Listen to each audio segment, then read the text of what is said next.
அஸ்ஸலாமு அலைக்கும். Hi friends, எப்படி நல்லா இருக்கீங்களா? குவைத் முழுவதும் தீவிர செக்கிங்கை தொடங்கிய உள்துறை அமைச்சகம், குவைத் பலதியா மற்றும் சுகாதார அமைச்சகம், குவைத்தில் உள்ள வெளிநாட்டவர்கள் அதிக எச்சரிக்கை. மிக முக்கியமான நியூஸை பார்க்க போகிறோம். அடுத்து குவைத் ஏர்போர்ட் தொடர்பான முக்கிய தகவல். அடுத்து இனி கொரோனா காலகட்டத்தில் போடப்பட்ட அதே ரூல்ஸை நடைமுறைப்படுத்துமாறு பொதுமக்களுக்கு முக்கிய வேண்டுகோள். அடுத்து குவைத் தினார் ரேட் தாறுமாறு அதிகரிப்பு. இப்படி பல முக்கியமான தகவல் இந்த வீடியோவில் இருக்குது. வீடியோ ஃபுல்லாக பாருங்கள். உங்கள் நண்பர்கள் அனைவருக்கும் கட்டாயமாக இந்த வீடியோ ஷேர் செய்யுங்க. இப்போ வாங்க குவைத்துடைய மிக முக்கியமான நியூஸை பார்ப்போம். குவைத்துடைய சுகாதார அமைச்சகம், உள்துறை அமைச்சகம் மற்றும் குவைத் முனிசிபாலிட்டி இணைந்து குவைத்தில் உள்ள 6 கவர்னர்களிலும் அதிரடியான செக்கிங்கை தொடங்கியுள்ளது. இந்த அதிரடியான செக்கிங்கு மிக முக்கியமான காரணமே இப்போ உலகம் முழுவதும் தீவிரமாக பரவி வரும் எலிகளால் ஏற்படும் ஹண்டா வைரஸ் தாங்க.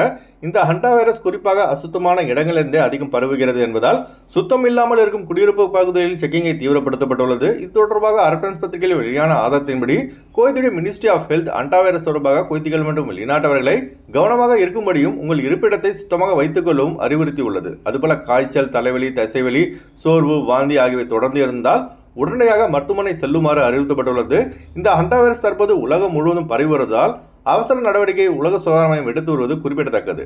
கோவித்தில் இல்லீகலாக எந்தவித லைசன்ஸும் இல்லாமல் வீடுகளில் உணவு தயாரித்து விநியோகம் செய்து வரும் வீடுகளை குறிவைத்து இப்போ காவல்துறையும் பலதியாவும் இணைந்து தீவிர செக்கிங் நடத்தி வருகிறது. இப்போ நீங்கள் ஸ்க்ரீனில் பார்க்குறீங்களா, இதுதாங்க அந்த வீடியோ. இந்த வீடியோவை குவைத்துடைய உள்துறை அமைச்சகம் தனது அதிகாரப்பூர்வ எக்ஸலத்தில் அஃபிஷியலாக வெளியிட்டிருக்காங்க. அதனால் குவைத்தில் உள்ள நம்ம ஆளுங்க இப்போ இருக்கிற சுச்சுவேஷன் சரியில்லாத காரணத்தினால் அதிக கவனமாக இருங்க. குறிப்பாக இக்காமா இல்லாதவர்கள் இக்காமாவை புதுப்பித்துக் கொள்ளுங்கள். இக்காமா இருந்து மற்ற கம்பெனிகளை வேலை செய்யும் நபர்கள் உங்கள் கஃபீலுக்கு கிட்ட மட்டும் வேலை செய்யுங்க. குவைத் முன்ன மாதிரி இல்லைங்க, டோட்டலாக மாறிடுச்சு. அரபிக்காரனே இப்போ பார்த்து தான் செலவு செய்கிறான். முன்னெல்லாம் குவைத்திகள் வீட்டில் வேலை செய்யும் டிரைவர்கள் சத்தாமா ஹவுஸ் பாய்க்கு எக்ஸ்ட்ரா டிப்ஸ் மாதிரி கொடுப்பாங்க. ஆனால் இப்போ அதுவும் குறைந்து விட்டது. ஏன் சில வீடுகளில் பார்த்தீங்கன்னா இப்போ ஊருக்கு போகிறதுக்கு ஃப்ளைட் டிக்கெட் கொடுக்கவும் யோசிக்கிறாங்க. அந்த அளவுக்கு பொருளாதார பிரச்சனையை உண்டாக்கி விட்டது இந்த ஈரான் அமெரிக்கா சண்டை. அது மட்டும் இல்லைங்க, இப்போ இந்திய பிரதமர் மோடி அவர்களே மக்கள் இப்போ வரக்கூடிய காலகட்டத்தில் கவனமாக இருக்கும்படி அறிவுறுத்தியுள்ளார்கள். குறிப்பாக பார்த்தீங்கன்னா பெட்ரோல் டீசலின் தட்டுப்பாடு ஏற்பட்டுள்ளதால் பொதுமக்கள் அவசியம் இல்லாமல் வாகனத்தில் செல்ல வேண்டாம் என்றும், முடிந்தவரை மெட்ரோ அல்லது ட்ரெயினை பயன்படுத்தி பயணம் மேற்கொள்ளுங்கள். சாப்பாட்டில் எண்ணெயை குறைவாக பயன்படுத்துங்கள். ஸ்கூல்கள் ஆன்லைன் வழியாக மட்டும் செயல்படட்டும். கம்பெனிகள் தங்களது ஊழியர்களை வீட்டிலிருந்து பணிபுரியும்படி கேட்டுக்கொள்ளுமாறும், அதுபோல வெளிநாட்டு பயணங்களை தவிர்க்குமாறும், அதேபோல கோல்டு 1 ஆண்டு வரை வாங்க வேண்டாம் எனவும் இந்திய பிரதமர் அவர்கள் அறிவுரை வழங்கியுள்ளார்கள். அதாவது கிட்டத்தட்ட கொரோனா டைமில் நம்ம எப்படி வாழ்ந்தோமோ அந்த வாழ்க்கை முறையை தொடங்குமாறு அறிவுரை வழங்கப்பட்டுள்ளது. ஒரு பக்கம் பார்த்தீங்கன்னா கச்சா எண்ணெய் தட்டுப்பட்டால் ஃப்ளைட் டிக்கெட் ரேட்டு தாறுமாறாக ஏறிட்டு இருக்கு. இன்னொரு பக்கம் பார்த்தீங்கன்னா ஹண்டா வைரஸ், இன்னொரு பக்கம் லாக்டவுன் போல சில கட்டுப்பாடுகள், இவை எல்லாத்தையும் தாண்டி வரக்கூடிய காலகட்டத்தில் நம்ம கவனமாக வாழ பழகிக்கணும் போல.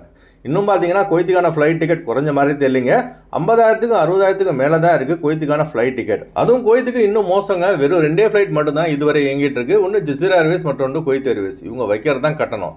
எப்போ இண்டிகோ ஏர்லைன்ஸ், ஏர் இந்தியா எக்ஸ்பிரஸ், ஆகாசா, ஸ்ரீலங்கன் ஏர்லைன்ஸ் இது போன்ற விமான நிறுவனங்கள் குவைத்துக்கான விமான சேவை வழங்குகிறார்களோ அப்போ தான் குவைத்துக்கான ஃப்ளைட் டிக்கெட் குறையும். எமர்ஜென்சியாக குவைத்திலிருந்து இந்தியா இலங்கை செல்பவர்கள், அதுபோல இந்தியா இலங்கையிலிருந்து குவைத் வருபவர்கள் ஸ்கிரீனில் தெரிகிற ஜியா டிராவல்ஸ் நம்பரை தொடர்பு கொண்டு விமான டிக்கெட் பெற்றுக்கொள்ளலாம். அதுபோல குவைத்துக்கான PCC, medical, Kuwait visa stamping, attestation, POE செய்து தரப்படுகிறது. அடுத்து ஒரு மிக முக்கியமான தகவலுங்க, குவைத்துக்கான இந்திய ரூபாயின் மதிப்பு ஸ்ரீலங்கன் ரூபாயின் மதிப்பும் பார்த்தீங்கன்னா குறைஞ்சிட்டே போகுதுங்க. முதல் முறையாக ஒரு குவைத் தினார் இந்திய ரூபாயின் மதிப்பு பார்த்தீங்கன்னா 309 ரூபாய் எட்டியுள்ளது. அதுபோல ஒரு குவைத் தினார் ஸ்ரீலங்கன் ரூபாயின் மதிப்பு பார்த்தீங்கன்னா 1034 ரூபாய் 98 பைசாவாக உள்ளது. குவைத்தில் உள்ளவங்களுக்கு இது மகிழ்ச்சியை கொடுத்தாலும் இந்தியா ஸ்ரீலங்காவில் விலைவாசி அதிகமாகிட்ட தாங்க போகுது. வாங்குற சம்பளத்தை எப்படி சேமித்து எப்படி லைஃப்பில் செட்டில் ஆக போகிறோன்னு தெரியலைங்க. ஓகே ஃப்ரெண்ட்ஸ், அடுத்து வாங்க குவைத்துடைய கோல்ட் ரேட் பார்ப்போம். 1 கிராம் 24 கேரட் தங்கத்தின் விலை 46 தினார் 594 ஃபில்ஸாக உள்ளது. 1 கிராம் 22 கேரட் தங்கத்தின் விலை 42 தினார் 727 ஃபில்ஸாக உள்ளது. ஓகே ஃப்ரெண்ட்ஸ், இந்த வீடியோ ஷேர் செய்யுங்க. இந்த வீடியோ சம்பந்தமாக நீங்கள் என்ன நினைக்கிறீங்க என்பதை மறக்காம கமெண்ட்ஸில் பதிவு செய்யுங்க. எப்போதும் இணைந்திருப்போம். உங்களின் ஒருவன் ஜியாவுதீன். அஸ்ஸலாமு அலைக்கும்.